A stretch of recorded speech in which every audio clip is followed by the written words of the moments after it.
why. Right. I don't know why. My parents were very middle of the road. They're more left leaning now, which I think is a result of Donald Trump. Um, but yeah, they were very apolitical, um, just you know middle of the road type people. I don't know why I've always been left. I don't know the concepts and the idea of community and a shared responsibility and all of that is just I don't know. Maybe it's because I was brought up Catholic and you know it just the morals were hammered into me. I don't know, but yeah, I've always been pretty left leaning.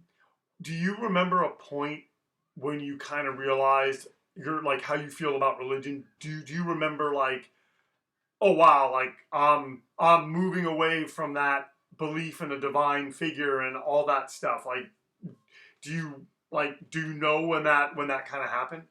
I do. Yeah. There's a it's a stupid joke, but it's the joke is how do you make someone an atheist? Make them read the Bible. Gotcha. Um, I went to I grew up very Catholic, and I was very Catholic. I was very into it as a kid, and went to catechism class and CCD and. I went to Catholic school. I went to Catholic high school for a little while.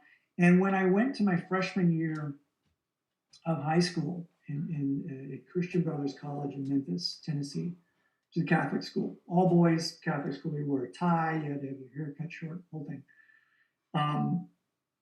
We read the Bible. Semester one, we read first half. Semester two, we read the second half. And I just remember asking so many questions that just couldn't be answered. And around the same time, how was that received? How was that received? Like when you would ask questions, did it reach a point where you felt like they don't want me asking these questions, or no? Did you never feel that way? No, they definitely didn't want. They didn't like the questions that I was asking. Some of them bordered on, they would say, would border on blasphemy, which, you know, I thought, how am I not allowed to question the logic of this? How am I not allowed to say, you know, you're telling me that Noah got two of every animal on the earth into this ark, and then in this tiny short amount of time was able to repopulate the earth. Like mathematically, that doesn't make any sense. But you weren't allowed to ask that. And do you know the George Carlin bit about him being in Catholic school? I mean, I might, but enlighten me. It's kind of the same thing. Like they used to. What did he call it? They would go to Sunday school or something, and the father would line them up for like heavy mystery time. And the bit is that he and his friends would try and come up with the best question that they couldn't answer. And so the one that in the joke is like, hey, Father, can God make a rock so heavy that even he can't lift it? And the joke is that like every answer was like, well, it's a mystery, which is a very Catholic thing. It's just, you know, have faith and believe in the mystery of it, and you'll be fine. But as I got older and I started meeting like, you know, Southern Baptists, because I lived in the South and that sort of thing, it just felt it felt very man-made to me. It felt very obvious that this was put into place to make people feel better about the fact that when they die, they're done. It felt like it was put into place for people that are poor and struggling and living under the yoke of, you know, the guy in the castle or whatever. Well, don't worry, there's the afterlife, and the meek will inherit the earth. And just the more I looked into it, just the wackier it seemed. Once you came to that thinking, was there no going back? Like once asked your, I didn't want to come to that conclusion. Oh, okay. Like I said, I was very Catholic, And so the more questions I asked, the more like scary it got for me. And so I went through this period in my 20s where, like you remember, like everybody in the hardcore scene was becoming a Hare Krishna. Oh yeah. I thought I'd check it out. So I read the Bhagavad Gita and the Upanishads and all that. And then I looked into Mormonism, and then I looked into Hinduism, and I looked into Buddhism, and I read all of the texts because I thought, surely there's got to be a kernel of truth here. Otherwise, 50,000 Elvis fans can't be wrong, right? And the common threads running through all of them, I liked. The golden rule, that's not a Jesus thing. That's a Zoroaster thing. It's a Confucius thing. It's in all of the major religions. Oh yeah. Don't be a dick. Really, right. is the thing. But then all of the wacky stuff and the magic and all of that, it just, especially like if I grew up Catholic, if I'm looking at like Hinduism, it seems especially bizarre to me. Where somebody that's a Protestant looks at relics and things like that in the Catholic Church, which is it's magic. I mean, it's just fucking magic. So I didn't want to give up. I never ran to it, but the more I tried to hold on to it, it was like the less I could believe in it. I mean, I think about like my wife's grandmother passed away 10 years ago or so, and she had cancer and she was dying. And I remember asking her, are you afraid? And she was like, oh no, not at all. I'm going to see my husband and I'm going to see my family. And she was genuinely not afraid. Right. And I thought, that's fantastic. Why? I don't want to take that away from her. And I wish I had that, because I'm 50 now. I think about dying all the time, and it's not, my dad thinks about dying. He believes he's going to go somewhere awesome. I believe I'm just going to be wiped from existence, and it's just going to be, it's not even that I'm like going to be in darkness. I'm going to be gone. And it freaks me out. And even in that freaking out, even in that, that is not enough to drive you back to a position of faith. So it would be the same thing as if somebody said to me, behind this door is Brad Pitt, but whenever you look at him, he goes invisible. I can't believe that. I like Brad Pitt. I think he's cool. I'd like to meet him. Just because I want that to be true, I can't do it. That was a very good. I'm saying that was a very good the way that you explained that. Like I'm saying that very, very simple, and that was. Well, I mean I think that's important, is that anybody that knows me, I hope, knows that I'm not like anti-God or anti-religion. If it makes you happy, and if you're not making other people miserable, that's awesome. It's just that I can't do it. I can't lift 500 pounds over my head. I'd love to be able to do it. I can't. It's just, it isn't, unless, something genuinely miraculous were to happen that I could see and touch and feel. I don't have that faith. I can't muster it. It just doesn't make any sense to me. It doesn't make any sense to me that there is an omniscient God, and yet we have free will. Those two things don't reconcile. The fact that there's a divine plan, but you can do whatever you want. I can't change the divine plan. God knows everything, so he knows what I'm going to do. It's mapped out.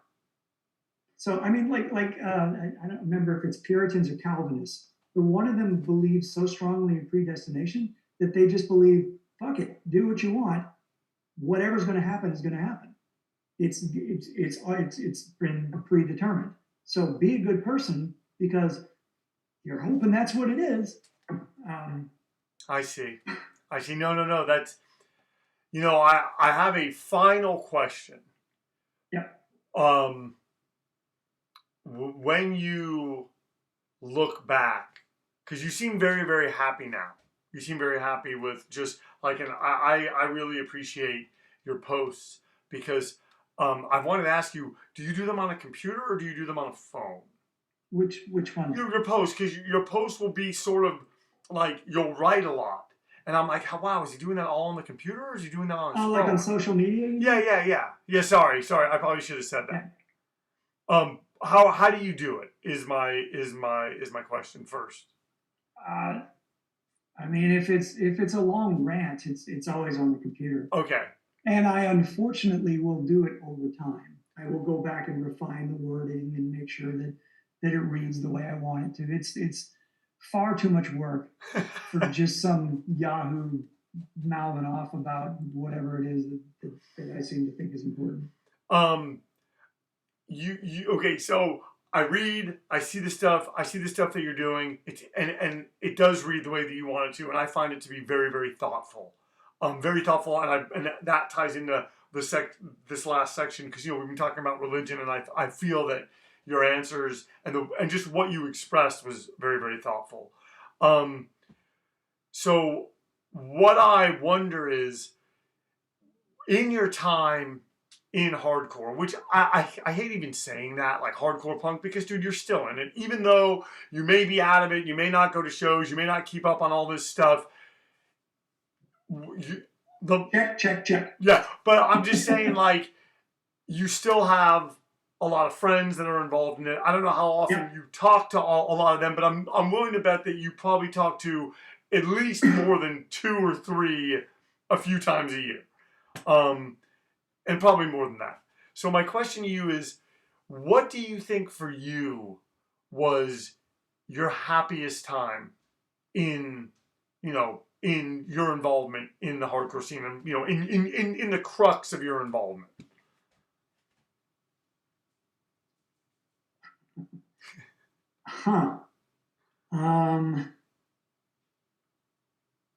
Getting that thing of macaroni salad when we were on the East Coast, maybe? Gosh, probably not, because I don't remember the macaroni salad. I remember you trying to live off of $5 a day or $2 a day. $2, and you bought me a Whopper, and you said all you're eating is fries. I don't want to see you doing that. I bought you a Whopper, and you better eat it because there's meat all over that thing. I don't know. I don't know the answer to that. That is a great answer, because that gives us something. Because here's the thing: is I want to. At some point, I do want to talk to you again, because I know that I have questions about all the recordings, and I kind of didn't touch on those, mainly because I'm going to be doing that Farside thing that we talked about, and I'm like, also, it's just, I enjoy talking to you, so we need to do this again, but please continue as far as why you don't, explaining that. I don't have a good answer for that. I just think my memory is shot. I mean, there's definitely really fun memories that I have. As awful as the European tour was that Farside did, I mean, we had a ton of fun, and we saw so much cool stuff, and came back with, I think our whole life perspective was changed. Being older now, do you ever wonder, like, my God, how in the hell did we take 6 weeks of our lives and just leave and come back? I wonder how I survived most of the 90s, because there was a point, the final days of Headfirst, where I had been vegan for quite a while, but I knew nothing about nutrition. So I was just eating the worst shit. And I think I honestly weighed 140 pounds, and I'm just shy of 6 feet tall. So it's very thin. And I was sick all the time. Any picture with you with your shirt off, it was like, I just remember, and then I remember you trying to tell me at one point that you had a pot belly. You called it a bubba. And I remember thinking, like, what the, because I was bigger than it. I remember thinking, what the hell is he talking about? Yeah. But you were, yeah. Too thin, yeah. So I mean, I wonder how, let's put it this way: if I had kids and I knew that my 22-year-old was living the way that I was living, I would be terrified for them. But at the time, like living at the fat house, and palling around with like Ron from Final Conflict and Caton from Hyrax and stuff. That was awesome. And all the people I met, that we'd hang out at OCC, and we'd go to shows, and then the show would be over, and then for 3 hours we'd just linger in the parking lot, just having fun. Those are great memories. Those were great highlights. Having to work at 7-Eleven and Subway and places like that because you had to have disposable jobs because you were going to go on tour. That part was a bummer. I don't miss that. So I think the highlight is the people that I met that I am still connected to, which isn't a ton of people, but and I say connect. I mean, most of them I'm not. I see what they're doing through social media. Chris Ross. Remember Chris Ross? Oh yeah. New Jersey dude, ensign, like friends with that. I haven't seen that guy in forever, but I feel like we're constantly in contact because I can see what he's doing, and we tell each other jokes and write funny shit on each other's Facebook posts and stuff like that, and that's nice. I don't know if that's more just the miracle of social networking, or if that's just if that's from the hardcore days, but it's nice that I built friendships that are still in place today. I have one final question.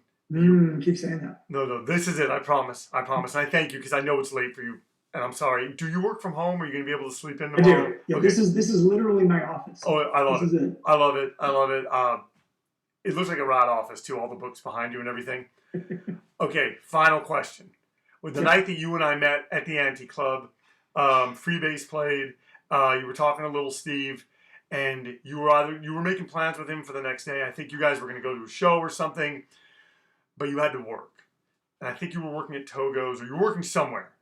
And you said, so here's what I'm going to do. I just overheard you say this, and I always wanted to know if you did this. You said, no, you didn't have to work. You were you were going to do something Sunday.